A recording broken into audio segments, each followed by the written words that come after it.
Hello student, welcome to the study point. और आज की इस वीडियो में हम सेकंड पेपर लेके आए हैं। जैसा कि लास्ट वीडियो में हमने फर्स्ट पेपर के सारे 150 क्वेश्चंस कर लिए थे, इस वाली वीडियो में हम सेकंड पेपर के क्वेश्चंस करेंगे। तो चलिए फर्स्ट क्वेश्चन से स्टार्ट करते हैं। The method of dimensional analysis can be use to derive which of the following relation. तो आप फर्स्ट ऑप्शन से देख सकते हैं, ये तो एक वेव सॉल्यूशन है जो कि हम डिटरमाइन नहीं कर सकते हैं इसकी डायमेंशन को, और ये एक नंबर को शो कर रहा है। इन काइनेटिक एनर्जी इसको भी कर सकते हैं, लेकिन इजीली आप किसको देख सकते हो, फोर्स को। Force is equals to mv² upon r। ये हो गया आपका सेंट्रल फोर्स। तो यहाँ से आप डायमेंशन एनालिसिस डायरेक्ट लगा सकते हैं। तो आपका option third is correct. Next question पे चलते हैं हम। Second, the pair having the same dimension is. कितना इजी क्वेश्चन दिया है इन्होंने, ये चेक कर सकते हैं हम इनको डायरेक्टली। वेलोसिटी की डायमेंशन होती है metre per second, and angular velocity जो होती है वो आपकी होती है, पहले तो इसका रिलेशन होता है v is equals to omega r. तो अगर मैं यहाँ से एंगुलर वेलोसिटी देखूँ तो वो कितनी आ जाएगी, v upon r. And then यहाँ से metre per second upon metre, तो कितना आ जाएगा, सेकेंड-1। तो ये वाला पेयर तो नहीं बन पा रहा है। वर्क को देखेंगे तो वो कितना आ जाएगा हमारे, force into displacement. And then ये कितना हो जाएगा आपका, फोर्स होता है आपका ma into d is equals to metre per second square into metre. तो ये कितना आ जाएगा आपका, sorry kg, then kg metre square and second. Okay. And torque को निकालेंगे हम, तो वो कितना होता है आपका F क्रॉस R। तो आपको दिख ही रहा है यहाँ पे सिर्फ क्रॉस प्रोडक्ट हो रहा है, यहाँ डॉट प्रोडक्ट हो रहा है, लेकिन क्वांटिटीज तो हम दोनों सेम ही लेके चल रहे हैं, डिस्प्लेसमेंट एंड फोर्स। तो इसमें भी आपकी डायमेंशन क्या आएगी, सेम ही आएगी। तो अब एक से ज़्यादा पेयर तो मैच हो नहीं पाएंगे, तो option second is correct. Next question पे चलते हैं हम।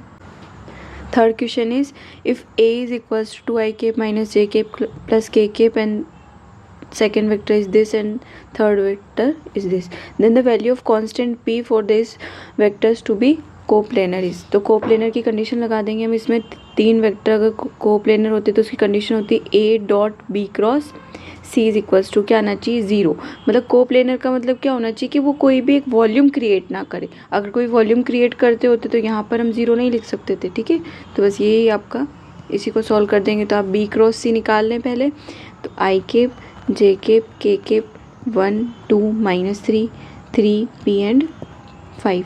देन यहाँ से कितना आ जाएगा, i कैप 5 2 जा 10 minus minus plus 3p minus j cap कितना आ जाएगा, ये 5 माइनस माइनस प्लस 3 3 जा 9 एंड प्लस k कैप, और ये कितना आ जाएगा, p माइनस 3 2 जा 6 is equals to 0। Okay. And then इसका a के साथ डॉट प्रोडक्ट करेंगे, तो ये कितना आ जाएगा, मल्टीप्लाई बाय 2। तो 2 is multiply by 10 plus 3p minus j cap and minus j cap कितना हो जाएगा, j dot j 1 minus minus plus and 5 plus 9 कितना हो जाएगा, 14। एंड देन इसी तरीके से क्या हो जाएगा आपका, k cap k dot k कितना आ जाएगा, 1 plus p minus 6 is equal to 0। तो 20 plus 6p plus 14 plus p minus 6 is equals to 0। Then 6p plus p is equals to कितना आ जाएगा आपका, 7p। एंड देन 20 14 माइनस 6 8 हो जाएगा। एंड देन ये 28 is equals to 0। Then p is equals to minus 28 upon divided by 7 is equals to -4। तो आपका option third is correct. Okay. Next one is, the sum of eigen value of matrix is. अब ये तो आपको जो matrix पढ़ते हैं तो उसमें इजी से फॉर्मूलेज होते हैं कि सम इज इक्वल्स टू क्या आता है आपका, ट्रेस ऑफ मैट्रिक्स। एंड अगर यहाँ पर सम नहीं देके आपको डिटर्मिनेंट पूछता है, तो डिटर्मिनेंट क्या होता है आपका, प्रोडक्ट ऑफ आइगन वैल्यू। ये रिलेशन होता है ऐसा। ओके। देन इसके अकॉर्डिंग आप इजीली निकाल सकते। तो आइगन वैल्यू का सम कितना आएगा, वही जो आपका मैट्रिक्स का ट्रेस होगा। और ट्रेस क्या होता है आपका, सम ऑफ डायगोनल एलिमेंट। तो 1 प्लस 0 कितना हो जाएगा आपका, 1। Then option fourth is correct. Okay. Next one is, which of the following matrices is a hermitian matrix. Hermitian matrix की क्या कंडीशन होती है, ए स्टार मतलब कॉन्जुगेट इट्स ट्रांसपोज, जिसको हम डेगर से शो करते हैं, ओके, हर्मिशन को। देन वापस क्या मिलना चाहिए आपको, मैट्रिक्स ए ही मिलनी चाहिए। आप ज़रूरी नहीं इसमें पहले कॉन्जुगेट निकाल लें देन ट्रांसपोज, पहले आप ट्रांसपोज निकाल के भी उसका कॉन्जुगेट कर सकते हैं, दोनों में एक ही कंडीशन होगी, ओके। देन आप इसको फर्स्ट ऑप्शन से सेटिस्फाई करते हैं हम। तो जैसे फर्स्ट में क्या आ जाएगा, ए का स्टार निकालते हैं सबसे पहले हम, तो minus I and minus I 0 and then इसका मैं ट्रांसपोज निकालूंगी, तो सामने ही दिख रहा है कि वो नहीं हो पाएगा क्योंकि माइनस आ जाएगा यहाँ पर, तो आपको ऑप्शन 1 तो नहीं हो पाएगा। सेकंड की बात करें तो सेकंड में भी सेकंड हो सकता है, ओके। तो उसके अकॉर्डिंग क्या आ जाएगा आपका, इसका सबसे पहले सेकंड ऑप्शन की बात करूँ मैं, तो यहाँ पे मैं इसका कॉन्जुगेट निकालूंगी तो माइनस आ जाएगा and then minus minus plus आ जाएगा एंड देन 0। उसके बाद आप इसका ट्रांसपोज ले लें, देन ट्रांसपोज कितना हो जाएगा इसका 0 माइनस आयोटा एंड 0, और वापस से क्या आ गया आपकी मैट्रिक्स ए, तो second option is correct. Next one is the general solution of second order differential equation, this is given by. तो ये डिफरेंशियल इक्वेशन दे रखी है आपको, ये किस फॉर्म में दी हुई है हमारे पास सेकेंड ऑर्डर की है, ठीक है। और ये किस टाइप की, होमोजीनियस, क्यों, क्योंकि यहाँ पर आपका इक्वल्स में क्या आ रहा है 0 आ रहा है, तो d2y/dx² plus p dy/dx plus q y is equals to 0। ये एक होमोजीनियस टाइप की इक्वेशन हो गई, ओके, जिसका आपको सॉल्यूशन पता होगा। उसमें ऐसे निकालते हम m² minus 2 alpha m plus alpha square and y is equals to 0। अब इसके आप यहाँ पर क्या कर सकते हैं, फैक्टर कर सकते हैं, तो ये तो इजीली m माइनस अल्फ़ा का होल स्क्वायर बन रहा है इज इक्वल्स टू 0।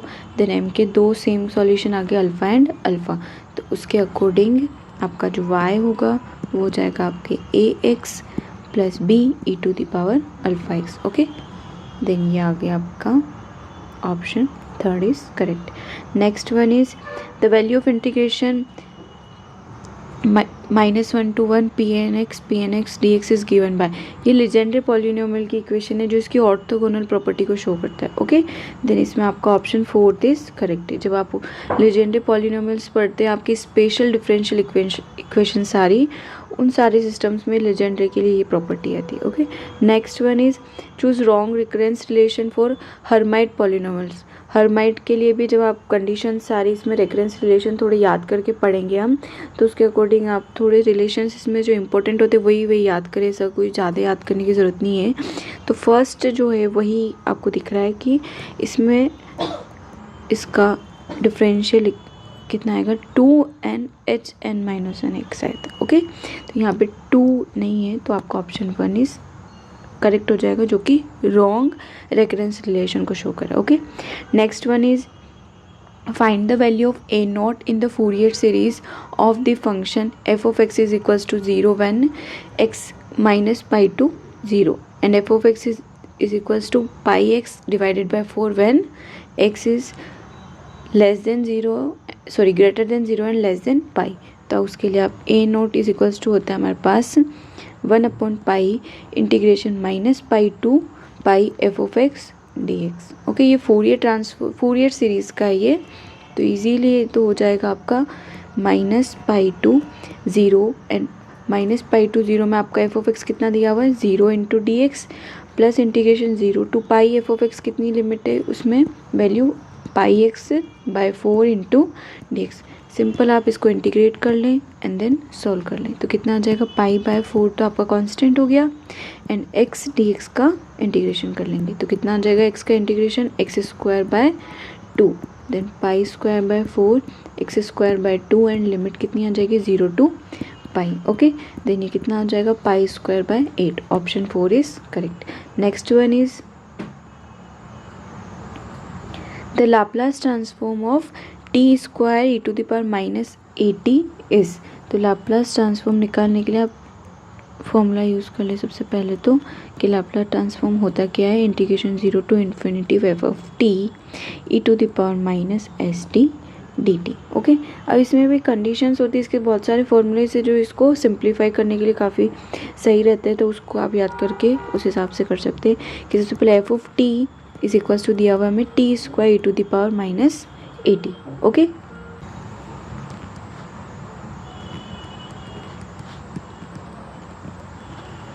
तो लाप्लास ट्रांसफॉर्म पहले एफ ऑफ टी का निकाल लेते तो वो कितना आएगा आपका एस प्लस ए 1/। अब यहाँ पर अगर मैं T to the power N का मल्टीप्लाई करती हूँ तो वो क्या हो जाता है आपका -1 to the power N T to the power N D S N of F of S. तो यहाँ पे एन कितना है आपका 2, तो ये कितना आ जाएगा -1 टू द पावर 2 d2/ds² और एफ ऑफ एस कितना है आपका 1/1 एस प्लस ए। ओके, देन इसके अकॉर्डिंग क्या हो जाएगा आपका -1 का स्क्वायर तो +1 बन जाएगा। 2 बार डेरिवेटिव करेंगे इसका तो कितना आ जाएगा -1/s प्लस ए का होल स्क्वायर, उसका वापस से d/ds करेंगे तो कितना आ जाएगा, ये वापस पावर ऊपर जाएगी तो -2 हो जाएगा, -+2 एंड s प्लस ए का होल क्यूब। ओके, देन आपका ऑप्शन 3 इज करेक्ट।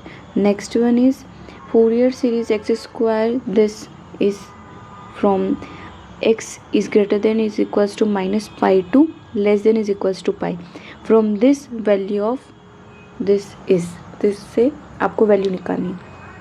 तो आपको वैसे भी पता चल रहा है कि जो आपका फंक्शन एफ ऑफ एक्स वो यहाँ पे किस टाइप का फंक्शन है, आपका इवन फंक्शन है।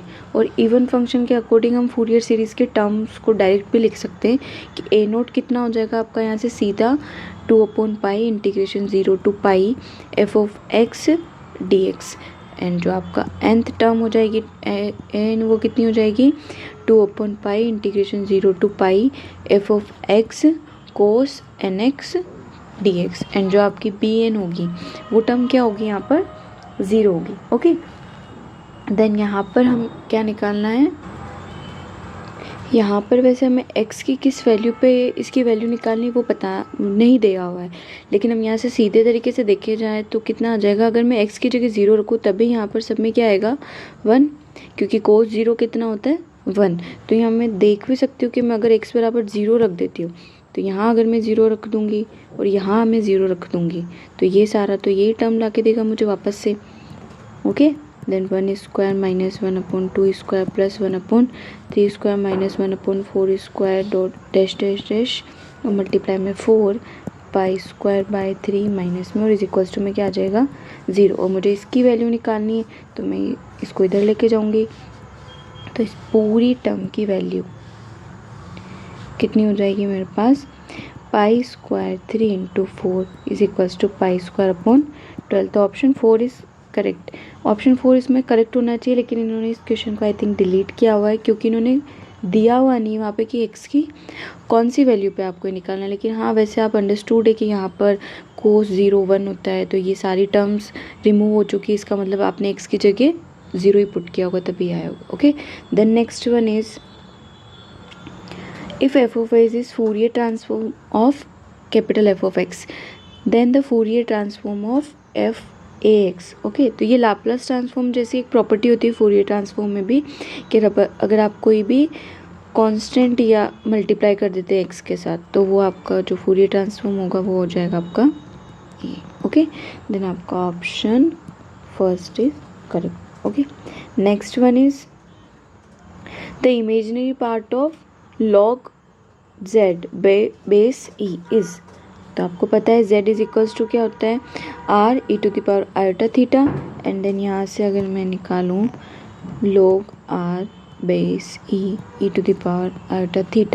इज इक्वल्स टू कितना आ जाएगा मेरा log e r plus log e iota and base E. Okay, then यहाँ पे जब बेस और जो log में फंक्शन होता है वो दोनों सेम हो जाते हैं तो आपका log रिमूव हो जाता है। देन यहाँ कितना आ जाएगा मेरे पास log base E R plus iota theta.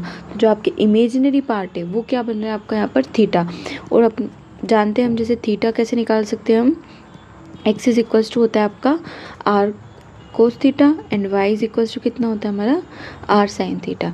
Then यहाँ से tan theta is equals to कितना आता है y डिवाइडेड बाय x, तो थीटा इज इक्वल्स टू कितना आ जाएगा tan इनवर्स y/x। तो option second is correct. Next question is if real part of analytic function f of z is equals to u plus iota v, u is equals to x² minus y² then v is. तो v निकालने के लिए हमारे पास analytic function की जो property होती है उसके अकॉर्डिंग निकाल सकते हैं हम। इसमें आपको v निकालने के लिए फॉर्मूला होता है dv इज इक्वल्स टू कितना हो जाएगा del v del x into D X plus del V del Y into D Y, जो कि हम सी आर कंडीशन को अप्लाई करके निकाल सकते हैं। सी आर कंडीशंस क्या होती है, आपकी जो रियल पार्ट और जो इमेजिनरी पार्ट है उसके डेरिवेटिव में रिलेशन होता है। Okay, then del U divided by del X is equals to होता है आपका del V divided by D Y, and del U divided by del Y is equals to the minus of del V upon del X. तो यहाँ से हम इन दोनों की value कैसे निकाल सकते हैं, u की टर्म में निकाल सकते हैं। Okay, then del you upon del x कितना हो जाएगा मेरे पास 2x, ऐसे ही del you upon del Y कितना हो जाएगा माइनस ऑफ 2y। इसकी वैल्यू मैं यहाँ पर पुट कर दूँगी इनकी, तो D V is equals to कितना आ जाएगा del V upon del x कितना होता है आपका minus of del you upon del Y. तो ये माइनस माइनस कितना हो जाएगा, प्लस हो जाएगा 2y dx plus integration del V upon del Y कितना होता है मेरा del you upon del X के इक्वल होता है, और वो कितना है 2x, then 2x into D Y. Integrate करेंगे तो कितना आ जाएगा ये 2y इंटू एक्स प्लस, अब ये आपका जो इंटीग्रेशन होता है वो आपका क्या होता है, इसमें एग्जैक्ट डिफरेंशियल इक्वेशन होती है। ठीक है, तो मतलब उसी टाइप की होती है। तो हम इसमें फर्स्ट टर्म में तो आपका अगर y आ रहा है तब तो आप उसको इंटीग्रेट कर देंगे, लेकिन सेकंड टर्म में आपको प्योर y टर्म लेनी पड़ेगी। तो यहाँ x भी आ रहा है तो हम इस टर्म को रिमूव कर देंगे, तो आपका सिर्फ क्या आ जाएगा v इज इक्वल्स टू हो जाएगा 2xy। तो आपका option 4 is correct. Next question पे चलते हैं। If w is equals to F of z is equals to u x y plus iota v x of y in analytic in a domain, then in that domain, इस domain में analytic होता है तो सी R condition apply होती है।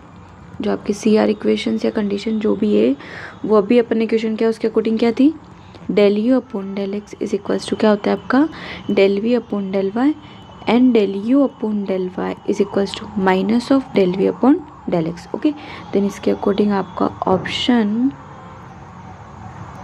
3 is correct. Okay, तो option 3 correct हो जाएगा, क्योंकि यहाँ पर ये वाली टर्म तो सेटिस्फाइड हो रही है लेकिन यहाँ माइनस आ रहा है, तो option 3 is correct. Next one is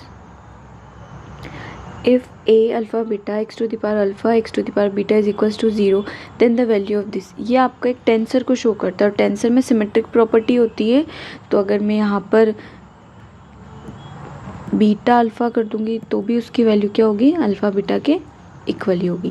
then यहाँ से अगर मैं देखूँ तो ये कितना आ रहा है 0, तो 0 प्लस 0 भी कितना आएगा मेरा 0। तो सिमेट्रिक प्रॉपर्टी होती है, इस वजह से ये भी कितना आ गया 0। तो option 1 is correct. Okay, next one is how many independent component can an antisymmetric tensor of rank 2 have in n dimensional space.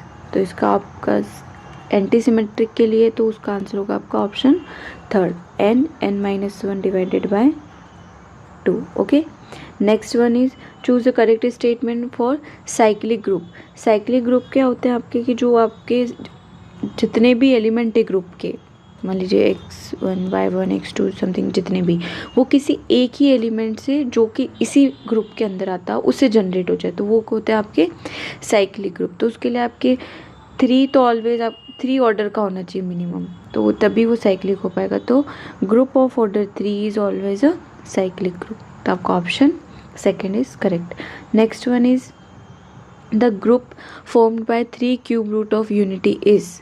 तो 3 क्यूब रूट यूनिटी वाला ग्रुप क्या होगा आपका z³ इज इक्वल्स टू 1, और इसमें क्या क्या हो सकते हैं आपके ओमेगा स्क्वायर एंड 1 और ओमेगा³ इज इक्वल्स टू 1। और ये 3 ऑर्डर का है तो ऑब्वियसली बात है साइक्लिक तो होगा ही होगा, लेकिन अगर आप इसको पूरा चेक करना चाहें तो आप उसको पूरा भी चेक कर सकते हैं। ठीक है, जैसे ग्रुप क्या होता है सबसे पहले तो कि जो कितनी प्रॉपर्टी शो करता है आपका क्लोजर, उसके बाद associative, and then identity element होना चाहिए उसमें, एंड देन इन्वर्स होना चाहिए।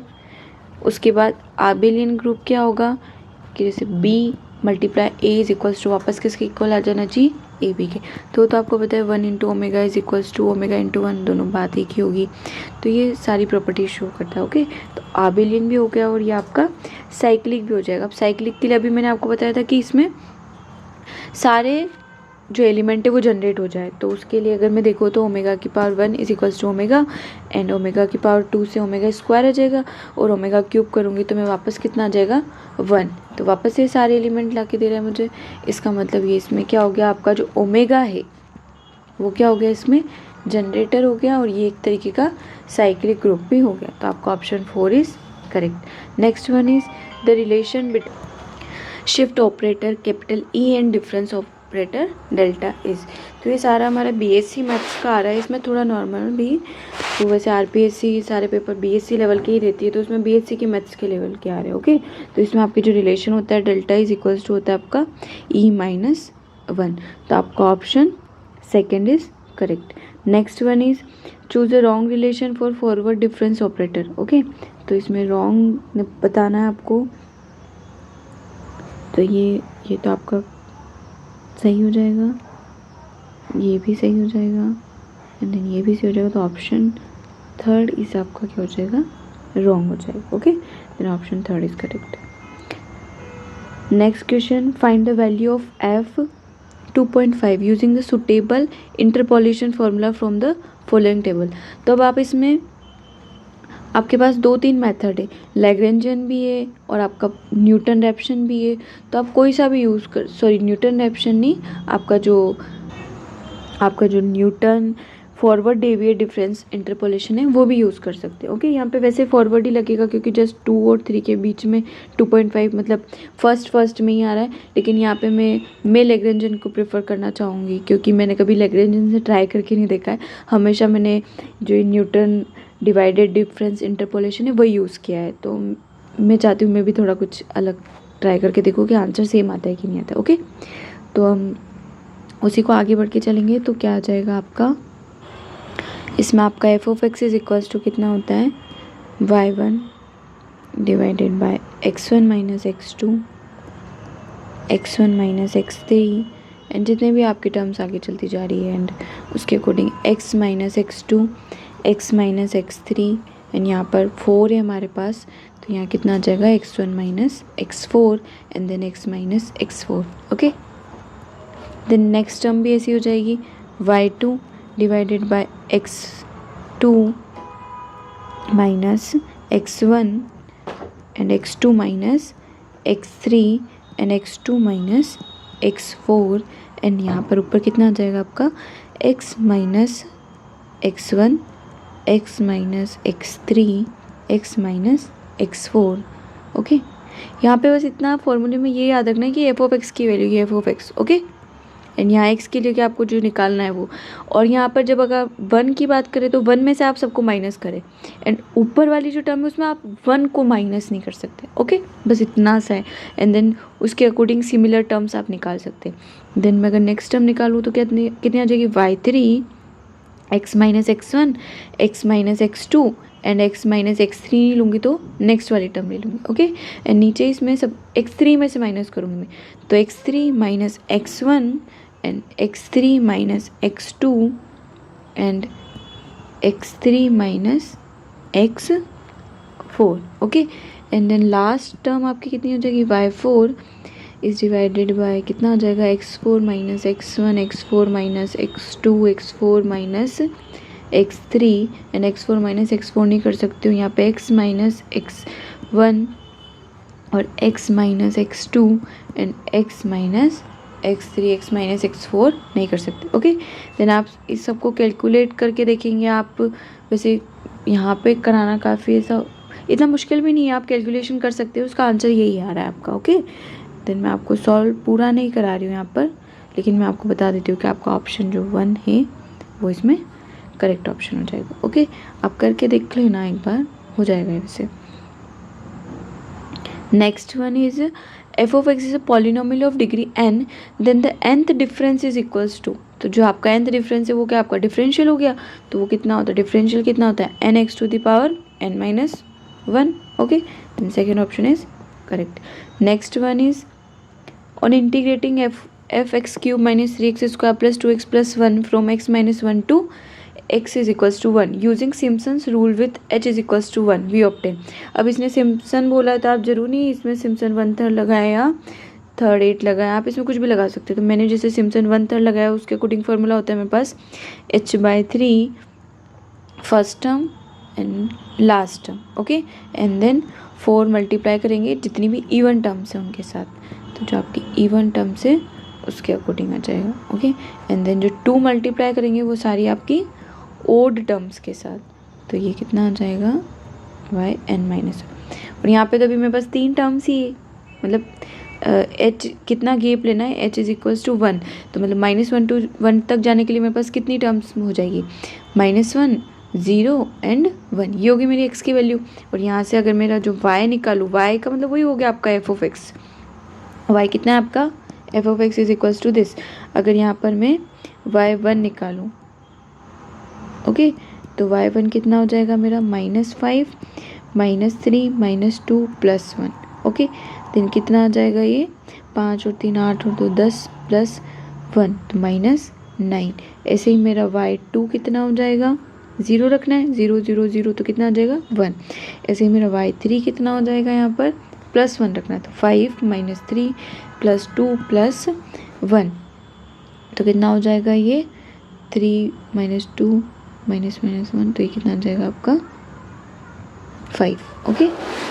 देन यहाँ वैल्यू पुट आउट कर दूंगी, तो i = कितना हो जाएगा मेरा 1, h की जगह तो 1/3, और y1 कितना आया मेरे 9 प्लस जो आपका लास्ट टर्म है वो कितना आया 5, प्लस इवन टर्म्स के साथ 4 का मल्टीप्लाई, वो इवन टर्म कितनी आई मेरी 1, तो -9 + 5 कितना हो गया -4, +4 कितना हो गया 0, तो option third is correct.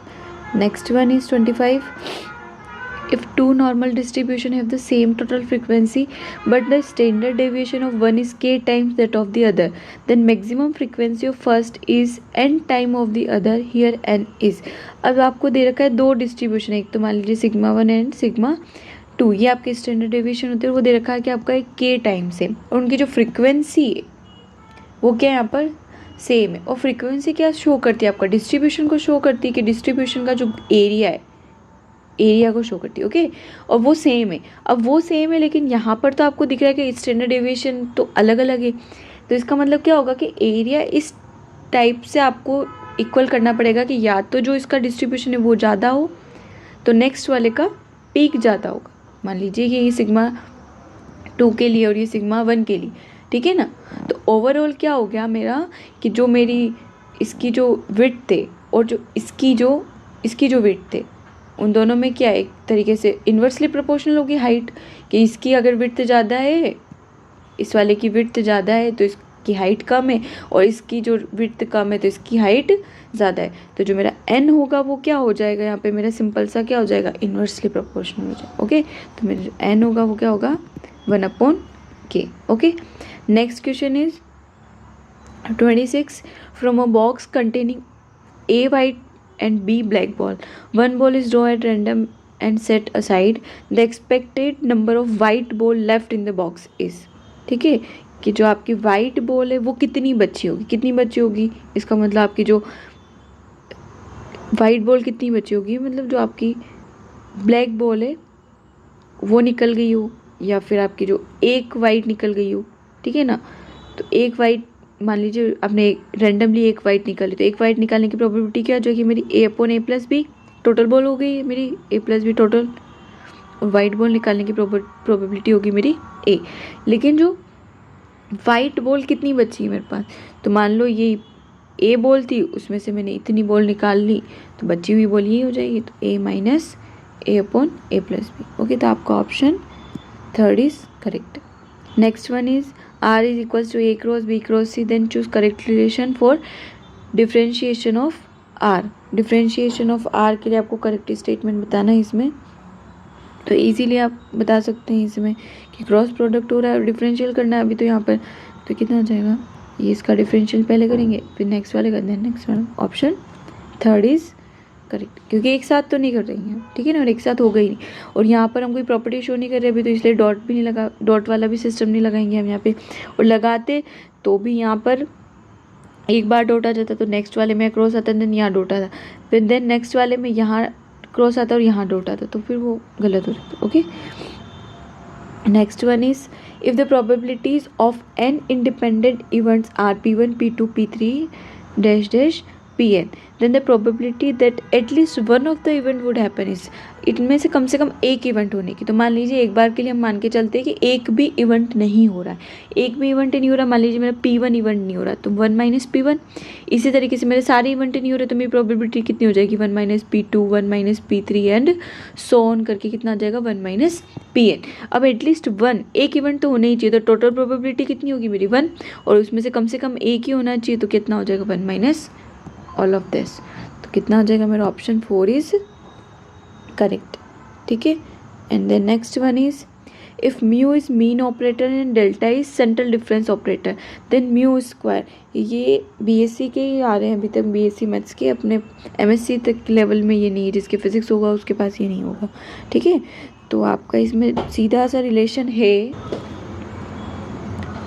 Mu square is equal to होता है 1 plus delta square by 4। Okay, जहाँ पर डेल्टा होता है आपका F of x plus h by 2 minus f of x minus h by 2, जो आपका सेंट्रल ऑपरेटर है। एंड जो आपका मीन ऑपरेटर है, म्यू इज इक्वल टू होता है 1/2 f of x plus h by 2 plus f of x minus h by 2। Okay, यहाँ वैसे भी पता चल रहा है मीन निकालना है हमें दोनों का, तो यहाँ ऐड करेंगे, और सेंट्रल डिफरेंस निकालना है, मतलब यहाँ पे क्या करेंगे, माइनस करेंगे, इन दोनों में रिलेशन देखेंगे तो वो यही आएगा। Okay, next one is the value of integration 0 to infinity J naught b x d x is. तो ये आपका क्या है, बेसल फंक्शन है। ठीक है, तो बेसल फंक्शन के अगर मैं ये 0 टू इन्फिनिटी में इंटीग्रेशन तो हो नहीं पाएगा, जैसे कि जे नोट की जो वैल्यू होती है उसके according J naught is equals to कितना होता है आपका 1 minus 1/2 square x square plus 1/2 to the power 6 x to the power 4 and so on. ठीक है, अल्टरनेटिव टर्म्स चलेगी, सॉरी ये यहाँ पे आपका माइनस हो जाएगा। ठीक है, तो इसको अगर आप देखें तो इंटीग्रेशन में आपका क्या यूज़ में हो रहा है, 0 टू इन्फिनिटी, और 0 टू इन्फिनिटी आपके किस में यूज़ आता है आपका, लाप्लास, जब लाप्लास ट्रांसफॉर्म निकालते हैं हम। ओके, तो लाप्लास ट्रांसफॉर्म भी निकाल सकते हैं, तो मैं अब अगर इसका लाप्लास ट्रांसफॉर्म निकालूँ तो वो मेरे पास कितना निकल के आएगा, जैसे कि मैं इन सारी टर्म्स में लाप्लास ट्रांसफॉर्म लगाऊँ तो ये जे नोट एक्स की value. Okay, this is the value of J naught x, sorry J naught x. Okay, और अगर मैं Laplace transform of J naught x निकालूँ, जब यहाँ पर मैं कोई भी कांस्टेंट मल्टीप्लाई में नहीं लेके चलो, तो मेरे लाप्लास ट्रांसफॉर्म कितना आ जाएगा, लाप्लास ट्रांसफॉर्म का फॉर्मूला क्या होता है, t to the power n is equals to होता है आपका factorial n divided by s to the power n plus 1। Okay, ये होता है। तो यहाँ पे 1 का कितना हो जाएगा, 1/s माइनस 2 स्क्वायर, और ये कितना आ जाएगा factorial 2/s³ and 2 to the power 6 factorial 4/s to the power 5, यहाँ पे माइनस प्लस एंड ये माइनस एंड सो ऑन। ठीक है, तो ये मेरी वैल्यू हो जाएगी। अब मैं इसको और सिंप्लीफाई करूँगी, जैसे कि मैं यहाँ से 1/s कॉमन निकाल लेती हूँ, तो कितना आ जाएगा ये मेरा 2s² plus 3/8 s to the power 4 and so on. तो ये मेरे किसका फॉर्मूला बन जाएगा, 1 प्लस 1/s को जब आप ओपन करेंगे, ठीक है, एक्सपेंशन करते हैं हम, तो एक्सपेंशन में आपका ये एक्सपेंड होगा। ठीक है, तो मैं इसको और भी क्या लिख सकती हूँ, 1/s and divided by √1/s plus 1, and then मैं एलसीएम लेने के बाद एंड इसको सिंप्लीफाई करूँगी, तो ये कितना हो जाएगा मेरा 1√s² प्लस 1। ओके, लेकिन आपको एक प्रॉपर्टी और पता है, जैसे अभी हमने पहले वाले क्वेश्चन में देखी थी कि जब फूरियर ट्रांसफॉर्म में था, वैसे ही कि अगर मैं यहाँ पर ए टी रख देती हूँ, ठीक है, लाप्लास ट्रांसफॉर्म में, तो वो क्या होता है आपका 1/a(f(s)/a) हो जाता है। ठीक है, तो यहाँ पर भी मैं सेम ही काम करूँगी कि जब यहाँ मैं b से मल्टीप्लाई कर रही हूँ, ठीक है ना, तो यहाँ पर कितना आ जाएगा 1/b, और ये इसमें मैं पुट आउट कर दूँगी, तो कितना आ जाएगा s/b² प्लस 1। अब आप यहाँ पे नोट करने जैसी चीज़ है कि यहाँ पर हमने जे नोट एक्स का इंटीग्रेशन करा, जबकि लाप्लास ट्रांसफॉर्म क्या होता है, e to the power minus st f(t) होता है। ठीक है ना, integration 0 to infinity l of f(t) ये होता है। तो यहाँ पर ये टर्म तो थी नहीं, इसका मतलब s को क्या लिया हमें, लेना पड़ेगा नेक्स्ट में 0। तो जब हम s को 0 ले लेंगे तो ये वाली टर्म तो पूरी क्या हो जाएगी 0, क्योंकि यहाँ पे हमें इंटीग्रेशन में दिया ही नहीं था, यहाँ पर e⁻⁻st वाली टर्म ही नहीं थी। तो क्या बचा आपका 1/b। तो आपका ऑप्शन ये थोड़ा सा, ये आपका ऑप्शन सेकंड करेक्ट हो जाएगा। Okay, next one is the mass of a body measured in lift at rest is found to be m if the lift is going up with an acceleration a, then mass of the body in the lift is given by. अब mass की बात कर रहा है ये, तो मास तो change होगा ही नहीं, आपका चेंज होगा क्या, ये क्या पूछ रहे हैं यहाँ पे, then mass of the body in the lift is given by. ठीक है, तो इसमें कोई चेंज होगा ही नहीं, तो आपका क्या आ जाएगा यहाँ पर सीधा सा m हो जाएगा। Okay, no change. अगर यहाँ पे वेट निकालना होता तो फिर भी हम मान सकते थे कि वेट में तो चेंजेस होता, तो ये दोनों ऑप्शन में भी इनमें से कुछ होता, ठीक है ना, इनमें से भी कुछ क्या होता वेट निकालने के लिए होता। तो lift at rest is found to be m if the lift is going up, अगर वो ऊपर जा रही है तो ये उसका एक्सेलरेशन ऊपर हो गया, और ग्रेविटी किधर लग रही है नीचे की तरफ, g हो गया, तो आपका g इफेक्टिव होगा, वो कितना हो जाएगा आपका a + g होगा। ठीक है ना, तो उस कंडीशन में आपका जो वेट होता वो होता a + g, तो ये आता आपका। ठीक है ना,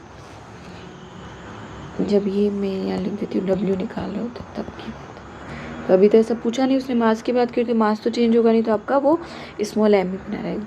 next one is a block is kept on frictionless inclined surface with angle of inclination alpha, the incline is given an acceleration a to keep the block stationary, then a is equals to.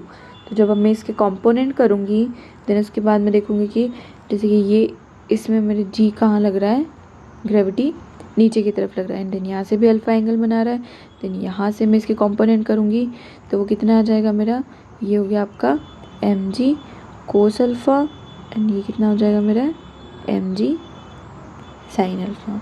Okay, and then ये आपका normal component हो गया। ये मैं अगर a को इधर देखूँ कि मेरे ma इधर आ रहा है, तो ये जो हो गया मेरा ma कोस अल्फ़ा हो गया, एंड ये मेरा कितना हो गया यहाँ पर ma sine alpha. Okay, then मैं यहाँ पर कंपोनेंट को इक्वल रखूँगी तो कितना आ जाएगा मेरे ma कोस अल्फ़ा है वो मेरा किसके इक्वल है, mg साइन अल्फ़ा के। ठीक है,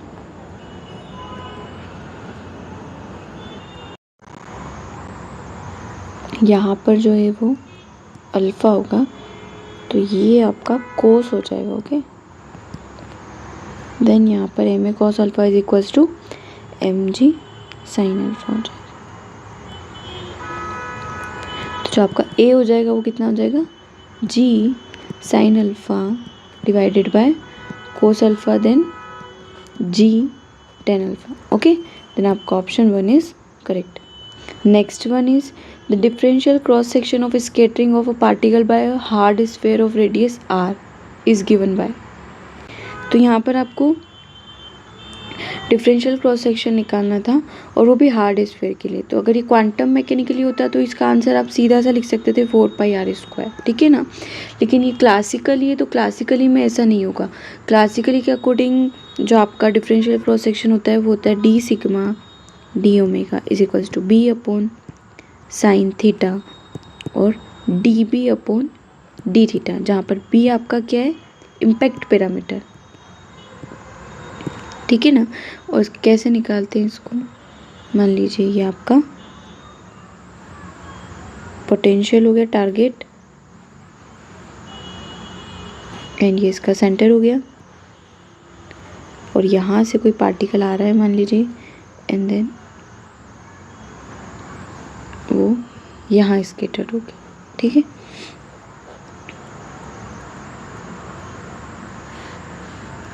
और वो थीटा एंगल पे हो, तो यहाँ पे भी कितना आ जाएगा आपका थीटा हो जाएगा, एंड देन ये थोड़ा सा ऐसा होना चाहिए, और यहाँ पे आपके ये दोनों कितने हो जाएंगे अल्फ़ा। ओके, एंड देन ये आपका यहाँ पे होगा क्रॉस सेक्शन एरिया।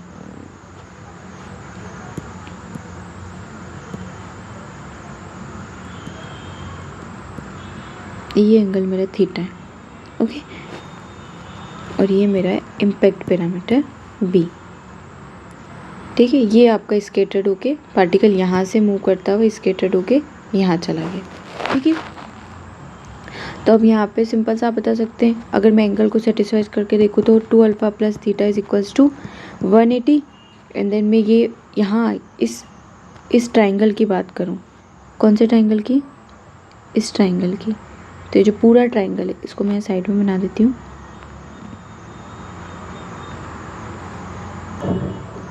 तो अगर मैं इस ट्राइंगल को बना के देखूँ तो ये ट्राइंगल ऐसा हो जाएगा कुछ, ये वाला ट्राइंगल यहाँ पर, एंड देन ये रहा। तो ये भी अल्फ़ा हो जाएगा, ये भी अल्फ़ा हो जाएगा, एंड ये थीटा हो जाएगा, और ये मेरी हो जाएगी रेडियस आर, सर्कल की रेडियस। ओके, जो आपका टारगेट पोटेंशियल है उसकी। तो यहाँ से देखा जाए तो आपका sine alpha is equals to कितना हो जाएगा मेरा? B upon r. ये बी हो गया आपका। ओके, एंड देन यहाँ मैं ये इस वाले एंगल के लिए देख रही हूँ, तो साइन इज इक्वल्स टू कितना होता है? Perpendicular upon hypotenuse. तो आपको जो परपेंडिकुलर बी और हाइपोटेन्यूज कितना हो गया? आर। तो साइन अल्फ़ा हो गया। यहाँ से अगर मैं अल्फ़ा की वैल्यू निकालूंगी तो वो कितनी आ जाएगी मेरी? 180 minus theta is divided by 2, ये हो जाएगी मेरी अल्फ़ा की वैल्यू। और तो मैं इसको साइन में रखूँगी तो कितना आ जाएगा? Sine alpha is equals to b upon r is equals to sine 180 minus theta divided by 2, जो कि कितनी हो जाएगी मेरी? Sine pi by 2 minus theta by 2, जो कि कितनी हो जाएगी? Sine 90 minus theta. Sine 90 minus theta आपका कौन से क्वाड्रेंट में आ जाएगा? फर्स्ट क्वाड्रेंट में, और साइन चेंज भी हो जाएगा क्योंकि यहाँ पे ऑड मल्टीपल है, तो कितना हो जाएगा? ये कोस थीटा बाय 2, और वो किसके इक्वल होगा? आपका बी अपॉन आर के इक्वल होगा। यहाँ से अगर मैं बी निकालूँ तो कितना आ जाएगा? R cos theta by 2। तो d b upon d theta कितना हो जाएगा मेरा? Minus r by 2 sine theta by 2। Okay, then यहाँ से क्या करेंगे हम? बस वैल्यू पुट आउट कर देते हैं हम।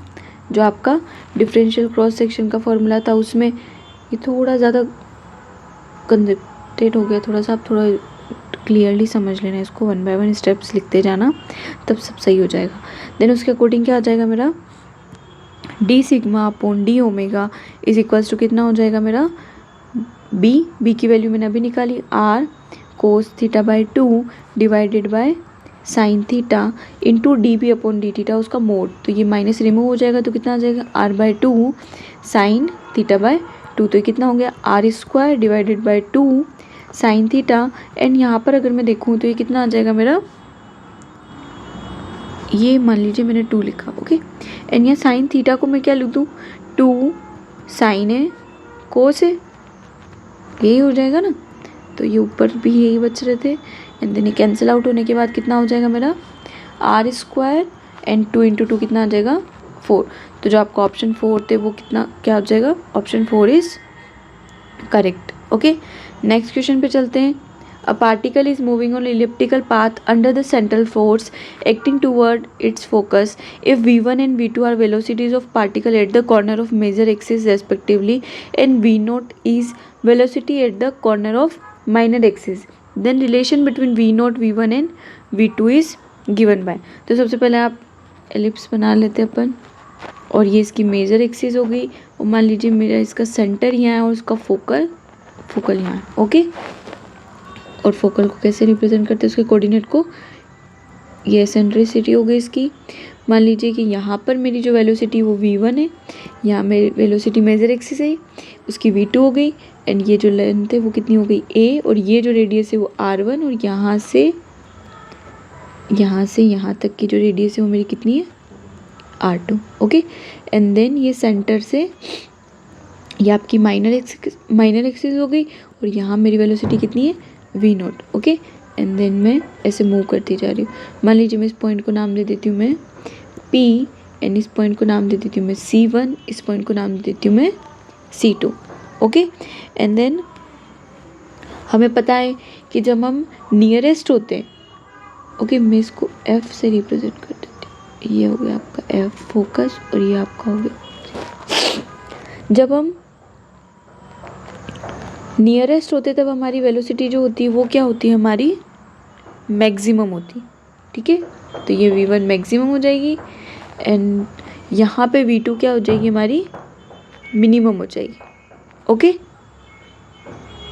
क्योंकि हम दूर हैं, ये हमारा फोकस है, इससे दूर है, तो हमारी v1 मैक्सिमम हो जाएगी और v2 मिनिमम हो जाएगी। और हमें फॉर्मूला पता है कि जो वेलोसिटी होती है उसका फॉर्मूला क्या होता है, उसके अकॉर्डिंग मैं डायरेक्टली लिख देती हूँ, v1 is equals to twice of capital GM R2 R1 R2 plus R1। Okay, इतना ज़्यादा कंफ्यूज होने की बात नहीं है। ये जब हम अर्थ सरफेस से h हाइट पे बात करते हैं तब फॉर्मूले में यही चेंजेस आता है। हमारा जो फॉर्मूला होता है वो हो जाता है हमारा ट्वाइस ऑफ GMH अपॉन जो R² 1 plus h upon R। ये कब है, जब हमारी पृथ्वी की रेडियस तो आर हो गई, यहाँ से हम h हाइट पे बात कर रहे हैं, तब वहाँ पे हमारी वेलोसिटी क्या होगी। ठीक है, तो उसी के अकॉर्डिंग ये मैंने बना के लिखा है।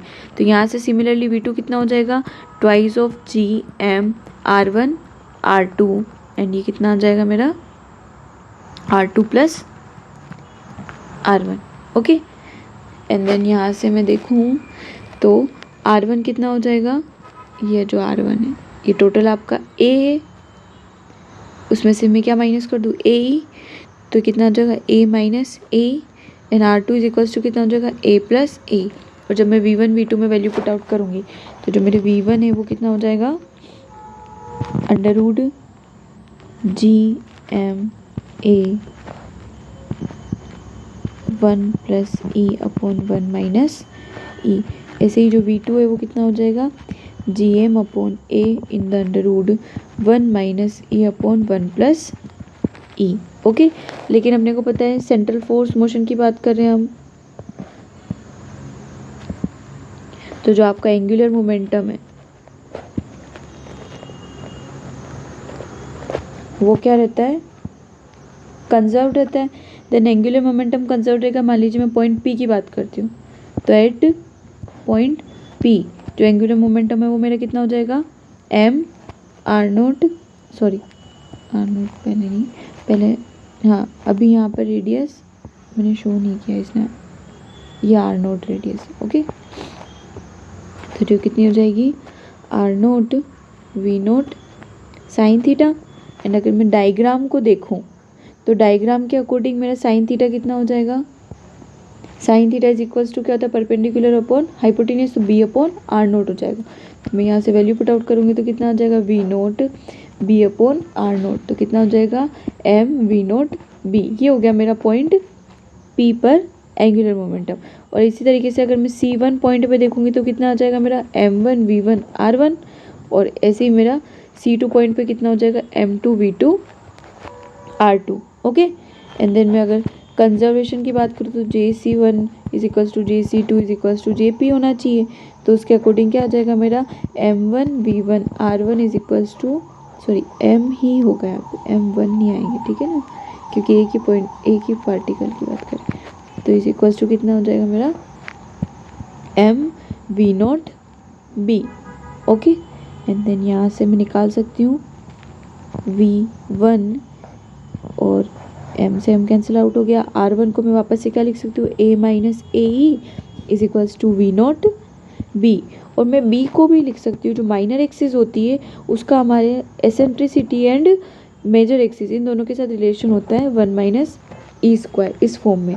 तो मैं इसको वापस से लिख सकती हूँ 1 a minus E is equals to v0 a under root 1 minus E²। मैं यहाँ से a को कॉमन निकाल के यहाँ से कैंसिल आउट कर सकती हूँ, तो 1 minus E is equals to v0 under root 1 minus E²। Okay, and then तो ये कितना आ जाएगा v1 into under root 1 minus E upon 1 plus E is equals to v0। और मैं यहाँ से v1 की वैल्यू यहाँ पुट आउट कर दूँ तो कितना आ जाएगा, ये मेरा under root GMA in the under root 1 plus E upon 1 minus E into, ये भी अंडर रूट के अंदर ही तो मैं साथ में ही लिख देती हूँ, तो कितना आ जाएगा in bracket 1 minus E upon 1 plus E is equals to v0। तो v0 कितना आ रहा है मेरा under root GM upon A। Okay, and then v0 square करूँ तो कितना हो जाएगा GM अपॉन A। ये हो गया मेरा v0 स्क्वायर। लेकिन अगर मैं V1 और V2 को मल्टीप्लाई कर दूँ तो आप देखेंगे कि ये देखो, ये दोनों एक दूसरे की क्या अपोजिट टर्म्स है, तो कैंसिल आउट हो जाएगी। तो ये अंडर रूट से बाहर निकल के कितना बन जाएगा, GM/A, जो कि किसके इक्वल आ रहा है आपका, V0 स्क्वायर के। तो जो आप देखेंगे तो कितना आ जाएगा, V0 इज इक्वल्स टू कितना बन जाएगा, V0 is equals to under root V1 V2। तो ऑप्शन सेकेंड इज करेक्ट। ये थोड़ा सा टिपिकल हो गया था, लेकिन ठीक है, ये इतना भी वो नहीं था। Next one is the path of a particle moving under the central force depend upon its eccentricity epsilon. Choose the correct statement for the following. The path will be hyperbolic if epsilon is less than 1. नहीं, hyperbolic path क्या होता है कि हमारा ये तो होता है पैराबोलिक, ये होगा हमारा सर्कुलर और ये हो गया इलेप्टिकल। एंड जो पैराबोलिक होगा वो कितना हो जाएगा हमारा, इस टाइप का कुछ होगा, बाहर की तरह रिमूव, ठीक है ना। तो पैराबोलिक में क्या होती है, एसेंट्रिसिटी ग्रेटर देन होती है 1, और इलिप्टिकल में हमारी जो होती है वो क्या होती है, less than is equals to होती है, और जो हमारी सर्कुलर होती है उसमें 1 होती है, और पैराबोलिक में इसमें हाइपरबोला में हमारी ग्रेटर देन 1 होती है, ठीक है। तो जो हमारा इलिप्टिकल है उसी के लिए हमें पता चल रहा है अभी तक, तो उसी के लिए ही आ रहा है ये। तो ऑप्शन थर्ड इज करेक्ट, क्योंकि सर्कुलर के लिए भी गलत हो गया, इसके लिए भी गलत हो गया, और पैराबोलिक के लिए जो होता है वो आपका जस्ट बाउंड और अनबाउंड की स्टेट होती है आपकी, ठीक है। सॉरी, यहाँ पर आपका एप्सिलॉन इज इक्वल्स टू 0 आना चाहिए, आई थिंक कुछ मिस्टेक हो गया, बस हाँ, कुल मिला के आपका जो इलिप्टिकल है उसके लिए ये होगा, ठीक है। तो आपका option third is correct. Next one is the maximum possible angle of scattering for equal masses in laboratory system is. तो जो उसमें कंडीशन होती है उसके अकॉर्डिंग आपका होता है θ1 प्लस θ2 इज इक्वल्स टू होता है हमारा π/2। तो जो हमारा लेबोरेटरी सिस्टम में मैक्सिमम एंगल होगा वो कितना हो जाएगा मेरा, अब π/2। Option third is correct. Next one is the angular momentum of rigid body can be written as L is equals to I⍵, जहाँ I क्या आपका मोमेंट ऑफ इनर्शिया, और ये क्या होती है, एक टेंसर होती है, और वो भी किसकी होती है, रैंक ऑफ 2। तो सिमेट्रिक होती है और सिमेट्रिक टेंसर ऑफ रैंक 2। तो आपका option 1 is correct. A cube of mass capital M and side A is rotating about it's one side with angular velocity omega, it's kinetic energy क्या होगी हमारी, rotation की होगी। तो रोटेशन के लिए हमारी काइनेटिक एनर्जी क्या होती है, ½I⍵², और I इज इक्वल्स टू कितना हो जाएगा मेरा, जो आपका क्यूब है, ठीक है, क्यूब की वन साइड, एक साइड को रोटेट करने के लिए। तो जो होगा वो होता है मेरा 2/3ma², ओके। एंड देन मैं इसको यहाँ पुट आउट कर दूँगी तो मेरी काइनेटिक एनर्जी कितनी हो जाएगी, ये आपको पता होना चाहिए कि जो क्यूब होता है उसका एक साइड का रोटेशन जो होता है इनर्शिया, मोमेंट ऑफ इनर्शिया, एक साइड से उस एक्सिस की वन साइड घुमाने पर, तो उसका मोमेंट ऑफ इनर्शिया होता है 2/3ma², ठीक है। ये थोड़े याद करने वाली चीज़ें हैं, आप इनको याद भी रख सकते हैं। तो कितना हो जाएगा 1/3m⍵²a², okay. 39 is if the Lagrangian L is not an explicit function of time, then अगर टाइम का फंक्शन नहीं होगा तो क्या होगा, हमारा जो हैमिल्टोनियन है वो हमेशा क्या होगा, कांस्टेंट होगा, ठीक है। तो जो आपका हैमिल्टोनियन होगा वो क्या होगा, कांस्टेंट होगा। The Lagrangian of the simple pendulum is, जो सिंपल पेंडुलम होता है उसका लैग्रेंजियन निकालना है। तो लैग्रेंजियन क्या होता है, सबसे पहले तो लैग्रेंजियन होता है मेरा kinetic energy minus potential energy. तो सबसे पहले तो मैं सिस्टम देख लेते हैं, सिस्टम क्या है हमारा, simple pendulum, okay. And then मैं इसको मैक्सिमम यहाँ तक लेके जाती हूँ, इसकी लेंथ है L, और ये मान लीजिए अब एंगल कितना है, थीटा। अगर मैं कॉम्पोनेंट करूँ तो कितना आ जाएगा मेरा, ये वाली तो हो जाएगी मेरा L sin थीटा, जो आपका x कॉम्पोनेंट हो गया, और जो y कॉम्पोनेंट है मेरा वो कितना हो जाएगा L cos थीटा, ओके। अब यहाँ पे देखिए आप कि यहाँ पे हम 2 रेफरेंस पॉइंट रख सकते हैं, तो या तो मैं पेंडुलम के जस्ट ये वाला ही पॉइंट रखूँ तो, या फिर ऊपर वाला। अगर मैं ऊपर वाला लेके चलूँगी तो मेरी पोटेंशियल एनर्जी कितनी हो जाएगी, -mg, और कितनी आ जाएगी मेरी y, mg होती है, तो -mg/L cos थीटा होगी। तो आप यहाँ पे भी लगा सकते हो, तो इस हिसाब से ये हो जाना चाहिए, ठीक है। लेकिन यहाँ पर क्या हो रहा है, m g l 1 minus cos theta हो रहा है। तो आपका 1 माइनस कोस थीटा कब आएगा, जब मैं रेफरेंस पॉइंट को नीचे की तरफ लेके चलूँगी, क्योंकि टोटल लेंथ कितनी थी मेरी एल, और यहाँ से यहाँ तक की लेंथ अभी पता चल गई एल कोस थीटा हो गई। तो यहाँ पे कितनी हो जाएगी, L minus L cos theta. तो यहाँ मैंने रेफरेंस वो लिया है पॉइंट। तो जब अब मेरी पोटेंशियल एनर्जी की वो प्लस भी हो जाएगी, एंड यहाँ कितनी आ जाएगी, एल माइनस कोस थीटा, तो मैंने कॉमन निकाले, तो ये आपकी पोटेंशियल एनर्जी होगी। इसका मतलब यहाँ पे माइनस आना चाहिए, क्योंकि ये पॉजिटिव हो गई, तो यहाँ माइनस आना चाहिए। तो माइनस वाली टर्म कौन कौन सी, एक तो ये हो गई और आपकी एक और ये हो गई। और काइनेटिक एनर्जी क्या होती है आपकी, half m x dot square plus y dot square, और एक्स इज इक्वल्स टू मैंने अभी निकाला यहाँ से कितना है डायग्राम से, L sine theta.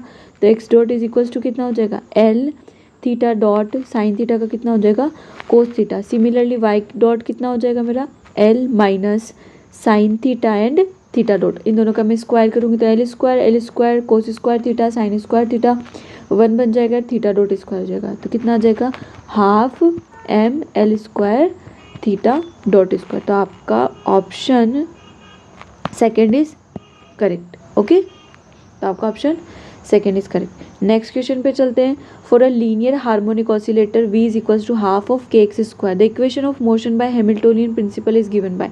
Equation of motion निकालनी, तो वो आप लैग्रेंजियन इक्वेशन ऑफ मोशन से निकाल सकते हैं, d by d t of del l del q dot minus del L upon del q is equals to 0, जहाँ पर आपको पहले एल निकालना पड़ेगा। एल इज इक्वल्स टू क्या होता है, half m v square minus potential energy जो कितनी दे रखी है आपको, half k x square. Okay, and then यहाँ से अगर अभी लास्ट देखी थी अपन ने हार्मोनिक ऑसिलेटर के लिए, वही सिंपल निकलेगी, half m L square theta dot square, and then sorry theta dot तो आपकी सिंपल पेंडुलम की हो जाएगी। हार्मोनिक ऑसिलेटर की बात कर रहा है, वो भी लीनियर, तो मैं यहाँ पे सिंपल सा half m x dot square minus half k x square. Okay, 1 dimension में बात करें तो यहाँ पे मैं इससे सिंप्लीफाई करूँगी तो d by d t del L upon del q dot कितना आएगा मेरा, m x dot square half m. Okay, and then minus इसका डिफ्रेंशिएशन करूँगी, सॉरी यहाँ पर डी बाई डी क्यू कर ही देते हैं, तो 2 आगे आ जाएगा, हाफ कट जाएगा तो एम एक्स डॉट हो जाएगा, and then minus half minus minus कितना हो जाएगा यहाँ पर प्लस, और एक्स स्क्वायर का करूँगी डेरिवेटिव तो 2x हो जाएगा, 2 से 2 रिमूव हो जाएगा तो यहाँ कितना हो जाएगा, के एक्स इज इक्वल्स टू 0। वापस से मैं डेरिवेटिव करेंगे तो m x double dot plus k x is equals to 0, then मेरा एक्स डॉट कितना आ जाएगा यहाँ से, minus k by m x. Okay, then आपका option 1 is correct. Next question पे चलते हैं। The eastward deviation of a body falling from rest from the height of 100 meter on the earth's surface at the equator is approximately, तो जो आपका equator है वहाँ पे आपकी क्या होती है वो आपको बताना है यहाँ पे। तो यहाँ पे आपकी वेलोसिटी इक्वेटर पे तो कितनी हो जाएगी, 0, क्योंकि वहाँ पे इक्वेटर पे 0 हो जाएगा आपका हाइट। ठीक है, motion in x y plane में मान के चलेंगे हम, तो जो आपका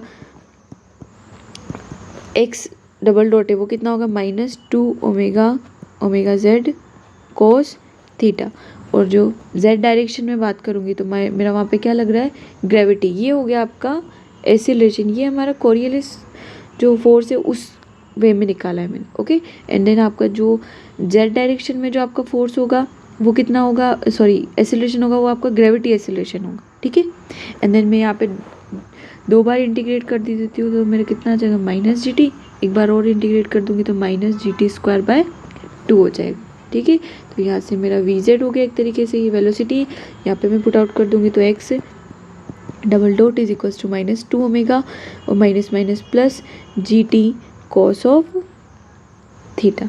ओके, एंड देन मैं वापस इसको भी इंटीग्रेट करूँगी तो ये कितना हो जाएगा, टी का इंटीग्रेशन टी की टर्म में होगा इंटीग्रेशन, तो 2 omega G T square by 2, and ये आपका कोस थीटा, तो ये कितना हो गया, omega G T square cos theta. ठीक है, एंड वापस से इंटीग्रेशन करेंगे हम तो एक्स इज इक्वल्स टू कितना हो जाएगा, t cube by 3 omega g and cos theta, और मेरा टी यहाँ से कितना निकल के आ सकता है, t is equals to 2h g और उसकी पावर कितनी आ जाएगी 1/2, क्योंकि टाइम नेगेटिव तो हो नहीं सकता और जेड आपकी मैक्सिमम हाइट मान ली मैंने, ठीक है। एंड देन मैं यहाँ से वैल्यू पुट आउट करूँगी तो कितना आ जाएगा, x is equals to 1/3, t की जगह मैं कितना रख सकती हूँ 2h/g, उसकी पावर 1/2 यानी क्यूब हो रहा है तो 3/2 ओमेगा जी, और आपका जो कोस होगा वो कितना हो जाएगा यहाँ पर 1 हो जाएगा, ओके। एंड देन उसको आप वैल्यू को पुट आउट करें, बस कितना दे रखा है आपको, h is equals to 100 metre, 2 × 100, और g कितना लेना है मुझे 10, उसकी पावर 3/2, एंड ओमेगा कितना है 0.7 × 10⁻14, एंड वापस से 10, ओके। एंड देन इसको सिंप्लीफाई करेंगे हम तो कितना हो जाएगा 20√20 इंटू, ये कितना आ जाएगा मेरा 10⁻14, एंड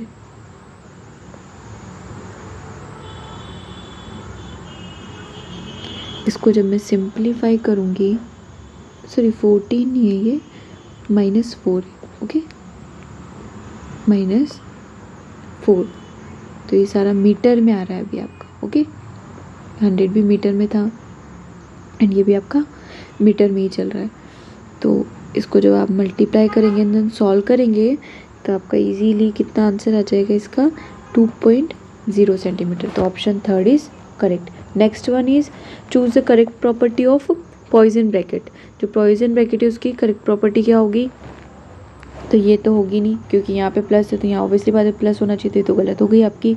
एंड ये आपकी देखो, इसको आप थोड़ा देखिए तो ये जैकोबियन होनी चाहिए थी, ठीक है। जैकोबियन कब होनी चाहिए थी, जब यहाँ पे इक्वल में क्या आ जाता आपका 0 आ जाता, लेकिन यहाँ 1 आ गया, तो ये भी आपकी क्या हो गई, गलत हो गई। और ऐसा तो होता नहीं है क्योंकि वहाँ माइनस आ जाता है, जब आप x y is equals to लिखते हैं तो वो आपका -(y(x) के इक्वल होता है, ठीक है। तो ये ऑप्शन भी करेक्ट हो गया, तो आपका ऑप्शन सेकेंड इज करेक्ट। इन्होंने जैसे भी इन्हों का साइक्लिक ऑर्डर ले रखा है उसके according option second is correct. Next one is for the component of angular momentum L the generalise relation for Poisson bracket. ये जो आपका होगा ये क्या होगा, आपका टेंसर होगा, और वो कितना देगा आपको एप्सिलॉन ij के L ऑफ k। तो option 3 is correct. Next one is a particle of mass m can move along a horizontally straight line. This particle is attached to a spring whose other end is fixed at L distance above the mass in equilibrium. When particle is slightly displaced horizontally, the restoring force capital F in spring produces elongation delta L in length of spring. The frequency of a small oscillation of mass m is given by, ठीक है। तो यहाँ पे आपको frequency बतानी, तो omega is equals to क्या होता है आपका √k/m, या इसको आपको इस फ्रीक्वेंसी के टर्म में लिखना है तो 2π ओमेगा होगा, तो हो जाएगा 1/2π √k/m, ओके। और आपका जो ये आपको वैसे पता चल रहा है, थोड़ा सिंप्लीफाई कर सकते हैं हम, जिस फॉर्म में दिया होता है उस फॉर्म में आप जमा सकते हैं इसको। अगर मैं ऊपर नीचे L से मल्टीप्लाई कर दूँ तो जो मेरा रिस्टोरिंग फोर्स होता है वो होता है -(f(k)x), लेकिन इसका मैग्नीट्यूड निकालूँ मैं L लेंथ तक के लिए तो कितना आ जाएगा KL। तो मैं इसको यहाँ क्या लिख सकती हूँ, कैपिटल L। तो जो मेरा स्मॉल f फ्रिक्वेंसी हो जाएगी वो कितनी हो जाएगी √F/m। जो मेरा ऑप्शन 4 थे वो करेक्ट हो जाएगा, okay. Option 4 is correct. Next one is a massless spring having force constant K has masses m1 and m2 attached at its two ends. The frequency of oscillation is, जो मान लीजिए आपका m1 है वो दोनों spring के and से जुड़े हुए m1 एंड m2। मान लीजिए इसका डिस्प्लेसमेंट x1 है और इसका डिस्प्लेसमेंट x2 है, तो जो आपका इसका डिस्प्लेसमेंट होगा वो कितना हो जाएगा x1 - x2।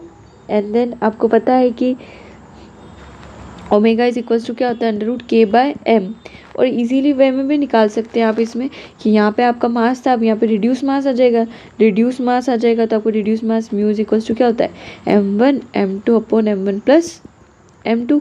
Then omega is equals to क्या हो जाएगा √k, और m की जगह में m1 m2/m1 + m2।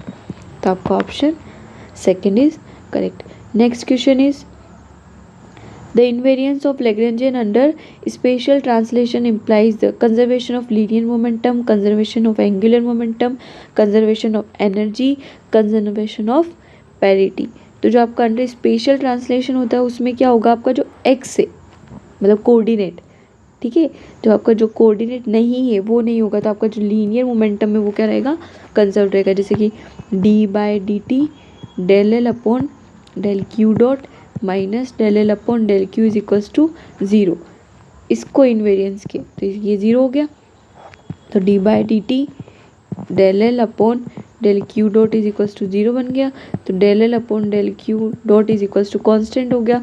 और अगर मैं लैग्रेंजियन देखूँ तो कितना होता है, जैसे जनरल फॉर्म में लैग्रेंजियन ऐसे ही होगा किसी भी सिस्टम का, मान कीजिए kinetic energy minus potential energy. मान लीजिए मैं सिंपल हार्मोनिक ऑसिलेटर की बात करें, अगर मैं यहाँ क्यू डॉट निकालूँ, एक्स डॉट के रेस्पेक्ट में इसको डेरिवेटिव करूँ तो कितना आ जाएगा मेरा एम एक्स डॉट, जो कि क्या हो जाएगा एम वी, और एम वी क्या होता है आपका लीनियर मोमेंटम। ओके, इस तरीके से हो गया। Next one is the motion of a system can be represented by a differential equation, this the time period of the motion is. ये आपकी किस टाइप की इक्वेशन दिख रही है आपको, कुछ ये आपकी एक तरीके से जो रेजोनेंस होता है उसकी इक्वेशन है, ठीक है ना। रेजोनेंस की इक्वेशन इसी टाइप की होती है जिसमें आपका जो ओमेगा होता है वो होता है आपका under root k by m minus b square upon 4m square, जिसकी फॉर्म होती है इक्वेशन की d two x d t square plus b d x upon d t plus k by m x is equals to zero. Okay, जिसकी आपकी frequency होती है वो ये होती है। तो यहाँ से अगर मैं कंपेयर करूँ तो मेरे पास b के स्पेस पे क्या है 2k एंड ओमेगा स्क्वायर किसके स्पेस पे km के स्क्वायर पे। तो अगर मैं इसको सिंप्लीफाई करूँ तो t इज इक्वल्स टू क्या होता है ओमेगा इज इक्वल्स टू होता है आपका 2 पाई अपॉन टी, है ना। t इज इक्वल्स टू कितना हो जाएगा मेरा 2 पाई अपॉन ओमेगा। तो ये 2 पाई और ओमेगा कितना हो जाएगा इन द अंडर रूट ये पावर हाफ। ओके, के बाय एम की जगह कितना है मेरे पास ओमेगा नॉट स्क्वायर, ठीक है, और बी की जगह कितना है मेरा 2k स्क्वायर। तो बी स्क्वायर कितना हो जाएगा 4k स्क्वायर हो जाएगा। तो 4 से 4 तो कैंसिल हो जाएगा और ये m इसी के साथ था, ठीक है। तो m का यहाँ पर कोई ऐसा इशू नहीं, ये m नीचे था, यहाँ पे m की जगह 1 हो गया। अब आपके पास ऐसा भी कंपेयर करके से देख सकते हैं आप, ठीक है। तो मेरा सिर्फ क्या बच जाएगा यहाँ पर बी स्क्वायर की जगह क्या हो जाएगा 4k स्क्वायर, तो 4 से 4 कैंसिल आउट हो जाएगा तो सिर्फ k square. Option second is correct. Next one is for the Lagrangian this in the solution of Lagrangian equation the coordinate q will depend on t as। तो इसमें भी आपको इतना कुछ नहीं करना है, Lagrangian इक्वेशन ऑफ मोशन का यूज़ करना है, देन उसको सिंप्लीफाई करना है। तो d by d t del q dot minus del L upon del q is equals to zero and L मुझे दिया हुआ है half q square q dot square. Then मैं इसमें वैल्यू पुट आउट करूँगी तो कितना आ जाएगा D by d t of half q square 2 Q dot minus कितना आ जाएगा हाफ क्यू स्क्वायर का करेंगे तो 2q and q dot square is equals to 0। Okay, and then कितना आ जाएगा यहाँ से अगर मैं वापस इसका डिफ्रेंशिएशन करना है तो कितना हो जाएगा मेरा, और पहले क्यू डॉट का कर देते हैं तो क्यू स्क्वायर ऐसा कैसा रह जाएगा, फिर 2q q dot and then ये क्यू डॉट ऐसा कैसा रहेगा minus q dot square is equals to 0। Then q square plus 2q q dot square minus q dot square is equals to 0। Then क्या आ जाएगा q double dot q square minus q dot square is equals to 0। Okay, and then मैं अब इसको solve करूँ तो मैं इसको क्या लिख सकती हूँ कि ये किस, इसको आप जोड़ मतलब कुछ कनेक्ट करके भी बना सकते हैं। ओके, सॉरी यहाँ पे प्लस आएगा, ठीक है। देन अगर मैं यहाँ दोनों में 2q डॉट से मल्टीप्लाई कर दूँ तो q double dot q square plus Q double dot q square,